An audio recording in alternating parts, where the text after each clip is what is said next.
Nakatanggap umano ng mga bag na may lamang baril ang dating Pangulong Duterte at anak na si Vice President Inday Sara Duterte mula kay Pastor Apollo Kibuloy. Ito ang bagong akusasyon na ikinanta ng isang dating miyembro ng Kingdom of Jesus Christ. Ibinunyag rin ni alias Rene ang pang-aabusong natamo mula mismo kay Kibuloy, gayon din mula sa media company nito na SMNI. Narito ang balitang A to Z ni Ian Maghanon.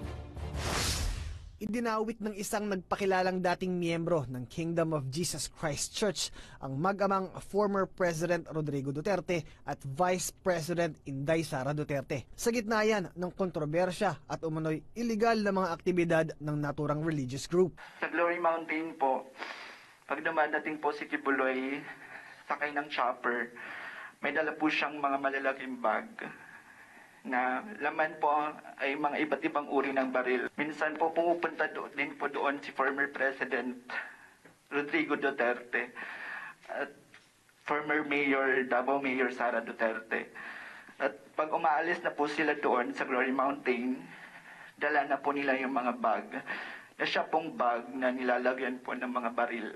Ikinanta ng isang alias Rene ang mga naturang aligasyon sa ikalawang pagdinig ng Senado sa umano'y sexual trafficking violations ng founder ng naturang grupo at self-proclaimed Son of God na si Pastor Apollo Kibuloy. Ayon kay Rene, pinangakuan daw ito ng scholarship sa kondisyong umanib siya sa naturang simbahan.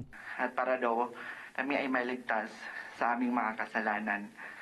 Pagkatapos po ng aking baptismo, pinang-area po agad ako. At ang ibig sabihin po nito ay ang araw-araw na panlilimos sa mga kalsada.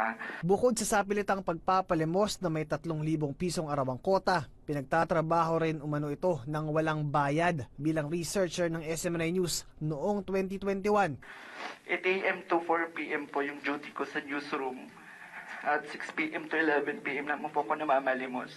At kung hindi raw nito maaabot ang kota, isang Tina San Pedro raw ng SMNI Newsroom ang mananakit sa kanya. Dinasaktan po ako ni Tina pag hindi ko po nahihit yung goal every night kasi dahil na rin po sa pagod sa duty ko sa newsroom. Sinubukang tumakas ni Rene sa newsroom pero isang SMNI CEO Marlon Rosete daw ang nagbabala sa kanya. Na wag daw ako magsasalita tungkol sa kingdom, sa anong mga nalalaman ko, especially sa mga nakita ko sa Glory Mountain. Kung hindi, ipapakulong daw ako at mawawala ako dito sa mundo. Pero nang mautusan na siyang mga recruit ng iba pang mga lilimos, dito na raw siya nagduda.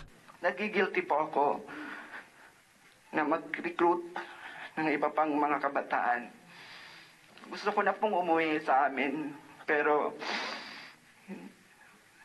sa isang banda po wala na po ako mapuntahan dahil iniwan ko na po ang pamilya ko. Dagdag pa niya, pinagtatrabaho rin anya siya bilang landscaper noong 2020 sa Glory Mountain sa Davao City kung saan naninirahan si Kibuloy sa isang magarang mansyon. At doon ko na po naranasan ang pananakit mismo sa kamay ni Kibuloy. Pag hindi po siya nagagandahan sa aming landscape sa mansyon niya, sinasampan niya po kami at pinahampas. Sa kabila ng panibagong akusasyon ng pang-aabuso mula sa naturang lider, si Senator Robin Padilla binigyang diin na nakatrabaho na nito si Kibuloy. Pero hindi po ako kailanman kahit na sino sa Kingdom of Jesus Christ hiningan ng pera.